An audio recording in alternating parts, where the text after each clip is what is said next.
श्रीराम समर्थ. श्रोते हो, आपण ऐकत आहात श्री गोंदवलेकर महाराज यांचे प्रवचन. भगवंताचे अनुसंधान राखावे.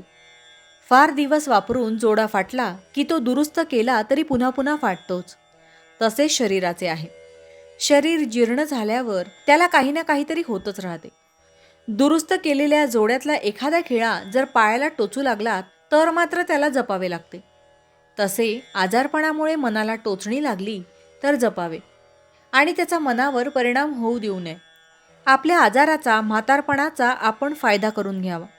एखादी शहाणी सुगरण बाई ज्याप्रमाणे कोंड्याचा मांडा करते त्याप्रमाणे आपण आपल्या दुखण्यामधून भगवंताचे अनुसंधान टिकवायला शिकले पाहिजे.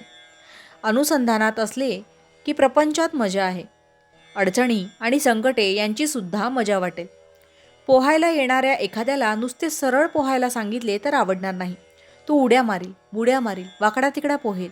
तसे भगवंताच्या अनुसंधानात राहिले तर प्रपंचाची मजा वाटेल. कोणतीही गोष्ट एकदा ओळखली की मग तिची नाही भीती वाटत.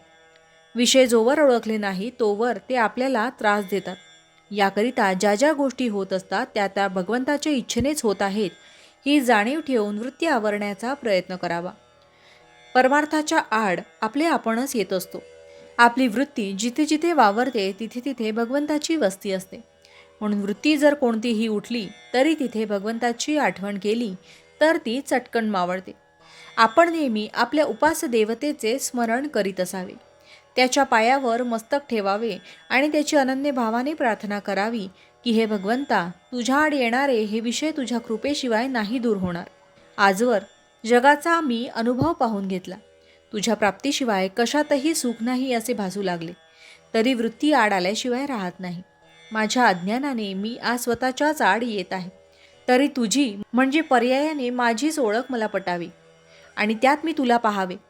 हीच माझ्या जीवितातली शेवटची इच्छा आहे.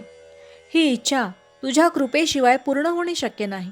तरी हे भगवंता, माझे मन तुझ्या चरणी राहो असे कर. यापेक्षा मला जगात दुसरे काहीही नको. आता मी तुझा झालो.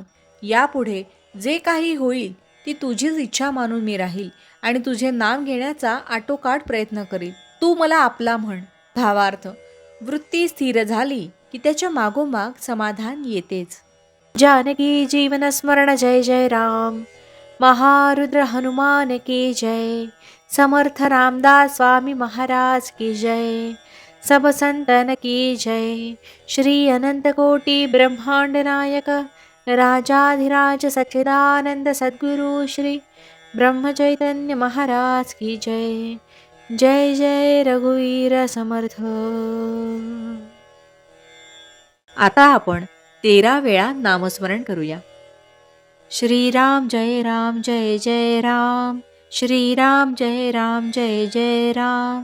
श्रीराम जय राम जय जय राम. श्रीराम जय राम जय जय राम. श्रीराम जय राम जय जय राम. श्रीराम जय राम जय जय राम. श्रीराम जय राम जय जय राम. श्रीराम जय राम जय जय राम. श्रीराम जय राम जय जय राम. श्रीराम जय राम जय जय राम. श्रीराम जय राम जय जय राम. श्रीराम जय राम जय जय राम. श्रीराम जय राम जय जय राम. जय श्रीराम.